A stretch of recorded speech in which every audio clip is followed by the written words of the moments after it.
Welcome to the R.M.Williams Outback podcast. I'm Terry Cowley, the Senior Associate Editor of R.M.Williams Outback magazine. Thanks to Elders Insurance for sponsoring this podcast. Merchandise and a social media presence are keeping the Deshon Goat Depot afloat in a challenging market.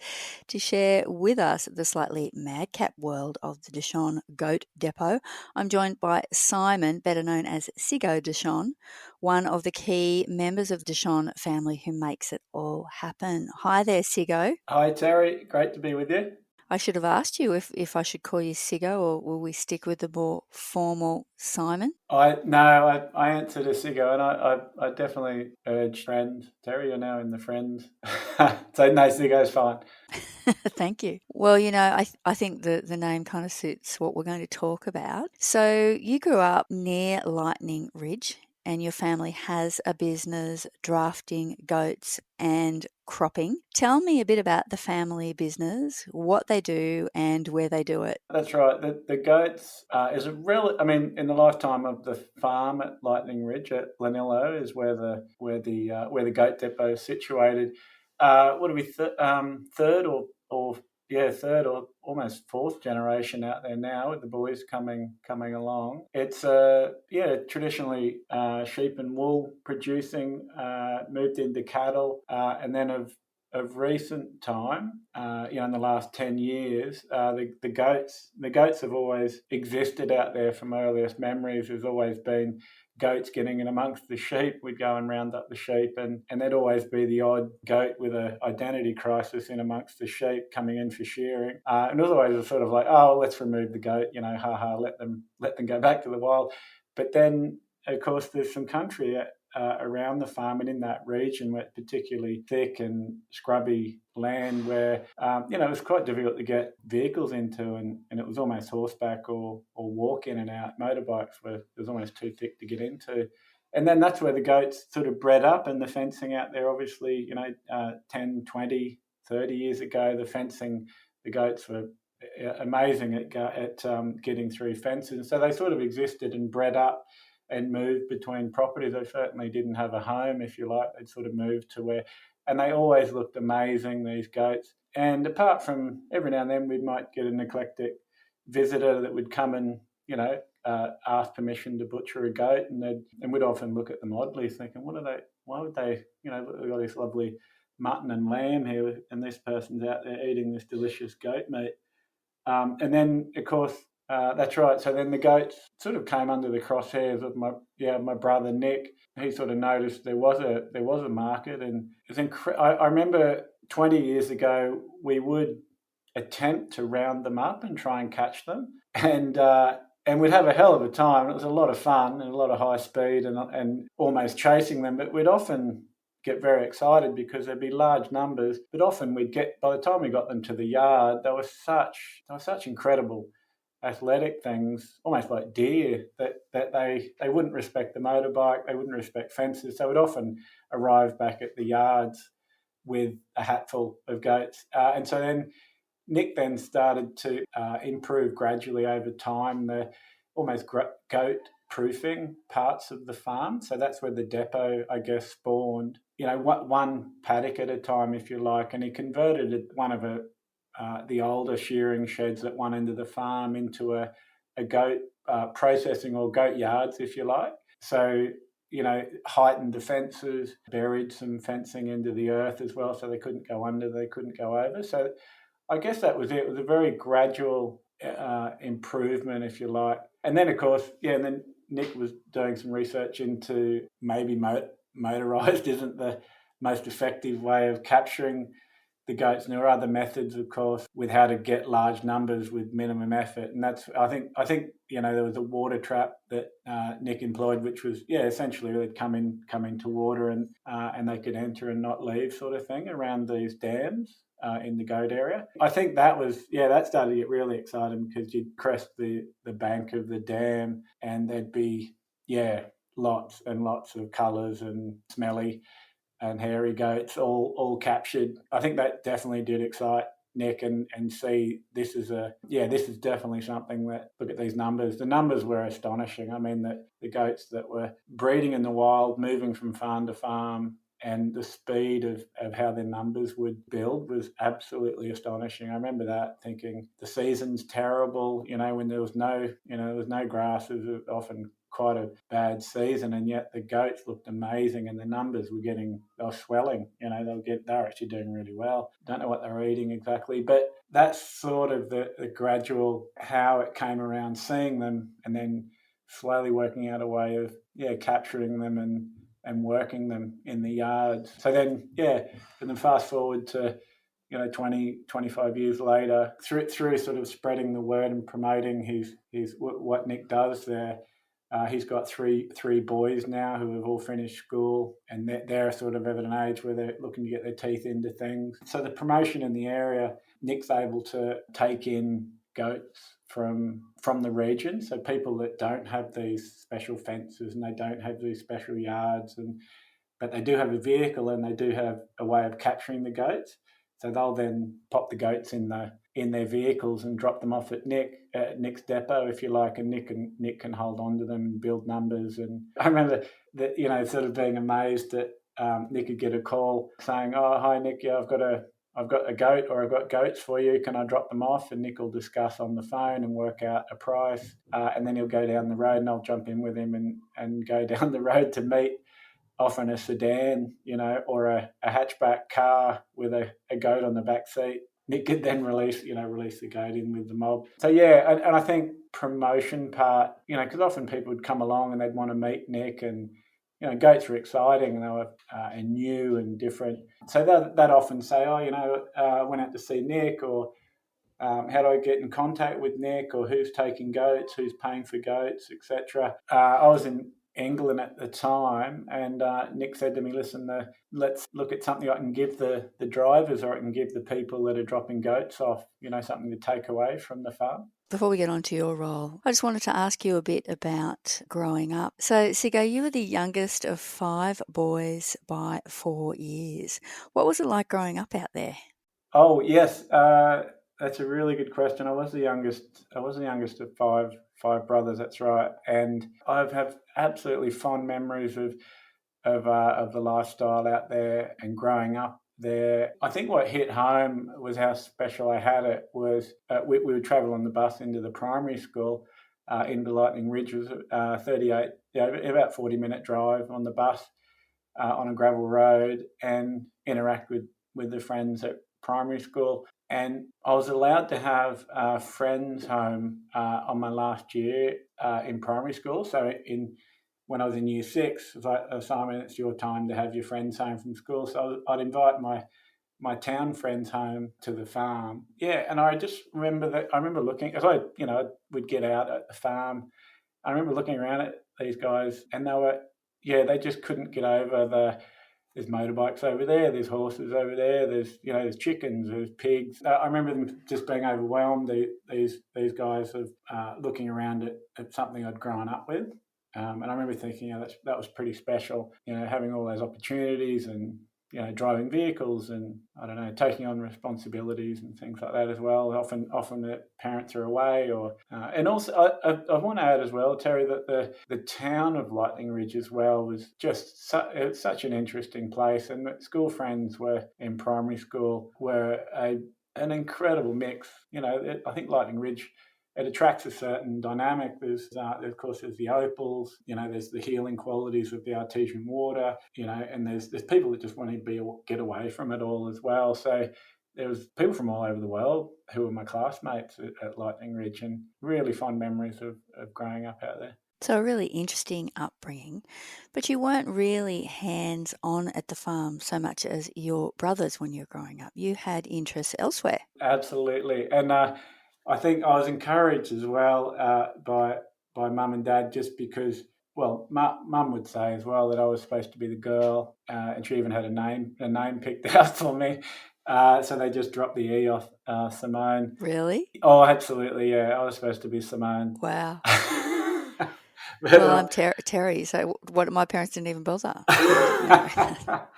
So that's right. So coming along with a 4-year gap after four boys who were all the four boys were my brothers were incredibly physical, incredibly adept at stock work and machinery and working the plant and all those things. And they knew how to run the farm back to front. So no one was clamouring to jump in with mum and do the grocery shopping, which I actually quite liked. I had a good relationship with the newsagent in town, the Barneses, and they'd save comics and they'd put aside all the magazines for me, so I'd come and collect them. Yeah, mum and dad actually encouraged that. So, I think that probably fed into my interest in art and creation of graphics and narrative storytelling and that sort of thing. And you probably couldn't have imagined that would come in so handy. The figures I have here, the depot has processed up to 10,000 goats in a busy year and averages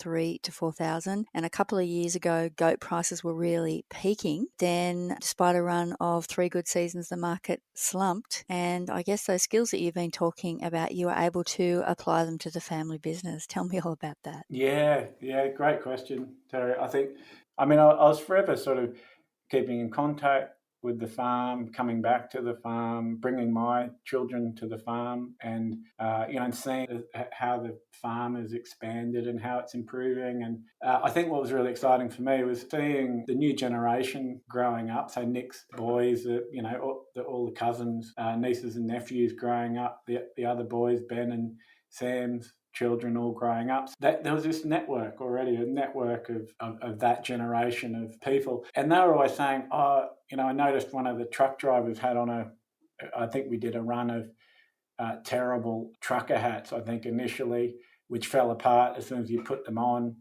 That was sort of like what we were giving out free to drivers, and a couple of runs of stickers which also were terrible. And so that when the nieces and nephews all found out about it, I saw someone with this Goat Depot hat on, and then we started thinking about, well, what do you guys want? So we started to do a little test audience of what that generation wanted, and t-shirts came up, rugby shorts were discussed. What else did we have? We had fishing shirts, stubby coolers. We had flip-flops, tea towels. I think hoodies. Yeah, hoodies was one of the first as well. So trucker hats, hoodies, and because they were quite in fashion. So that was it. So then I was able to get involved in the farm again. It was from working in the I guess the creative industry in film and graphic design and communication. I was able to sort of look and help and contribute and get the communication up. And of course, that generation were all on social media, so they could give me votes. We almost had a sort of a chat room where I'd send an idea over and they'd thumbs up or thumbs down.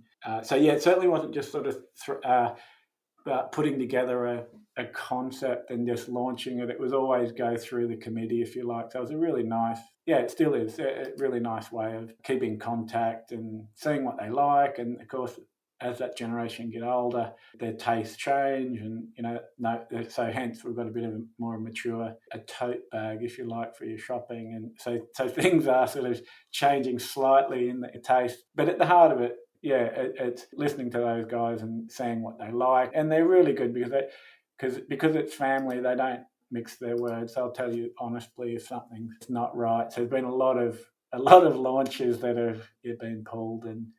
That's not working or that's embarrassing, take that down. So I often use photos, and you can see on the shop there's actual photos of family members on some of the merchandise, and so some of it's like, oh, that's embarrassing, take it down. Or It's your job, isn't it, as the annoying younger brother, to embarrass them all? That's right. We're not talking about, giving away hats anymore. You're talking about proper paid merchandise and shops and things, something that can actually have the potential to contribute significantly to the bottom line of the business. 100%. Yeah. Nick's always been an advocate for contributing to the community. You'll see the Deshon Goat Depot marketing or logos. It'll appear in the Lightning Ridge Rodeo, the Walgett Races, the rugby club. The next one coming up is the Lightning Ridge Races. Deshon Goat Depot sponsor shoot one of the rodeo, so they all get banners that hang off the rodeo. There's opportunities there to sell merchandise Goat Depot merchandise at the, and that's a sort of, there's no actual store as such, so there's no sort of footfall coming through a shop window. It's all online, so it's nice to have that actual face to face with potential customers at an event like that. One of the successful campaigns we were doing was competitions, so guessing the number of goats or guessing the weight of the goat. I guess what you're talking about is that connection, aren't you? 100%. 100%. And keeping the brand out there. Yes. And actually, Terry, that's a really good point, because you've just triggered a memory. What does sell is a customer or someone spotted with a hat on or a piece of merchandise, them photographing themselves, and they'll direct message the Instagram, so they'll direct message me and say, and there's actually a hand gesture, a horns up hands gesture that they'll do. They'll have the cap on or the fishing shirt, and so I'll take the photo. I might put a message with it, or I'll just tidy it up a little bit, the photo, and put that up on the Instagram. So it's those customer, or who spotted the merch, or where has it been spotted? It's been, and there's photos as far away as Glasgow, Bali, USA, as well as all around Australia, of customers just with the merch on, sending it in, saying, put this on the post, I want to be seen on the post, and that photo is that's probably what sells the most, actually, when you see children with hats on and things like that. I think that's a really powerful connection. So horns up, I guess the saying, and describe the hand gesture for people who haven't seen it.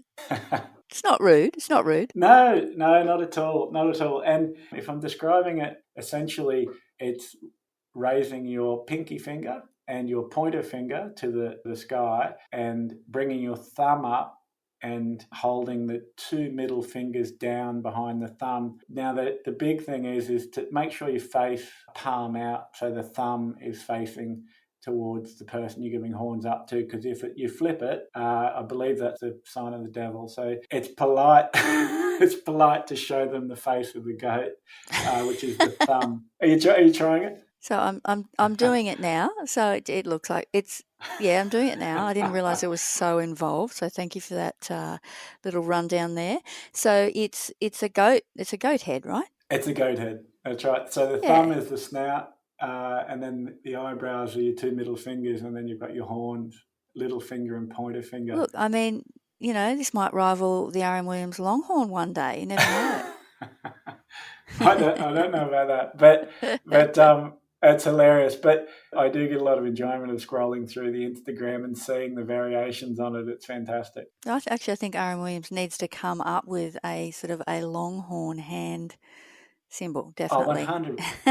100%. So we are joking, but how important do you think it is for farms and bush businesses generally to tell their stories and get out there via social media? Oh, yeah, great question, Terry. I think, I mean, yeah, it's one of those things, is that 30, 40 years ago, my memories of when we'd go on holiday from the farm is we couldn't wait to get to the coast, or we couldn't wait to get to the cities, because we could buy, back then to get half decent caps and T-shirts, those surfy T-shirts that you had. There was really nice graphics, and I used to love getting to the centres where you could get those things. There wasn't a great deal. I love the fact that we're able to, to get our story, to get our, the look and feel of the work and the ethics that the boys put into the farm, into merch. It's actually quality. It's actually something that people want to wear. When I see someone wearing one of the caps or a sticker on the back of a vehicle, or it has I don't know, it's like it's a community. You feel like you're part of something, and it makes it like a really shareable medium, if you like. People are sort of interested in the quirkiness of what, what it's like out there, the lifestyle out there, and they're sort of investing in that. They almost sort of respond to it. It's brilliant, Terry. Your question is a great question, because I just think that all those unique and quite isolated, lifestyles out there can feel part of something bigger, if you like, and share it with people. It's fascinating. It's fascinating seeing how people exist and how they, their day-to-day life, which might seem like, we've been doing this all our lives, but when people get a glimpse at that through these social media platforms, it's really fascinating, especially for people in Europe or outside of Australia as well, to look at that.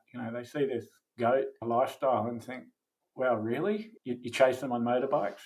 There's sort of I think it's extremely important. You're making agriculture seem exciting, which, if that attracts more young people, can only be a good thing. 100%.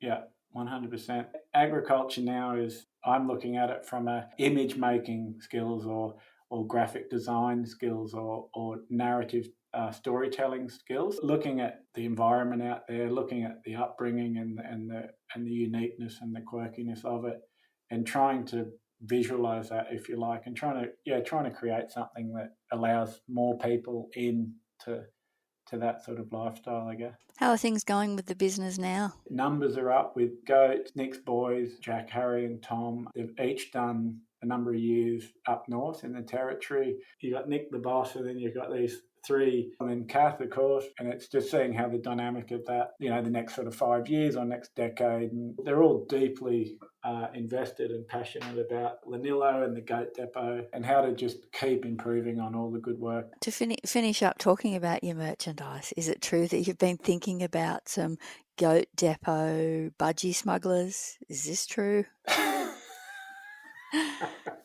Absolutely. That is, I wish I could say that's made up, but no, that is absolutely true.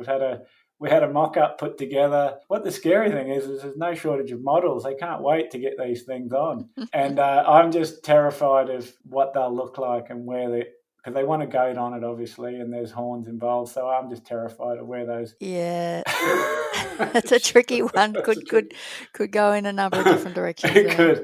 It could. No, 100%. So my job is to have fun with the graphics, but also make it viable with suppliers and still be able to feed a bit of money back into the depot. All sounds like good fun, and having fun's important, isn't it? Oh, yes. You've got to have fun. Absolutely. Sometimes. Keep the fun in farming.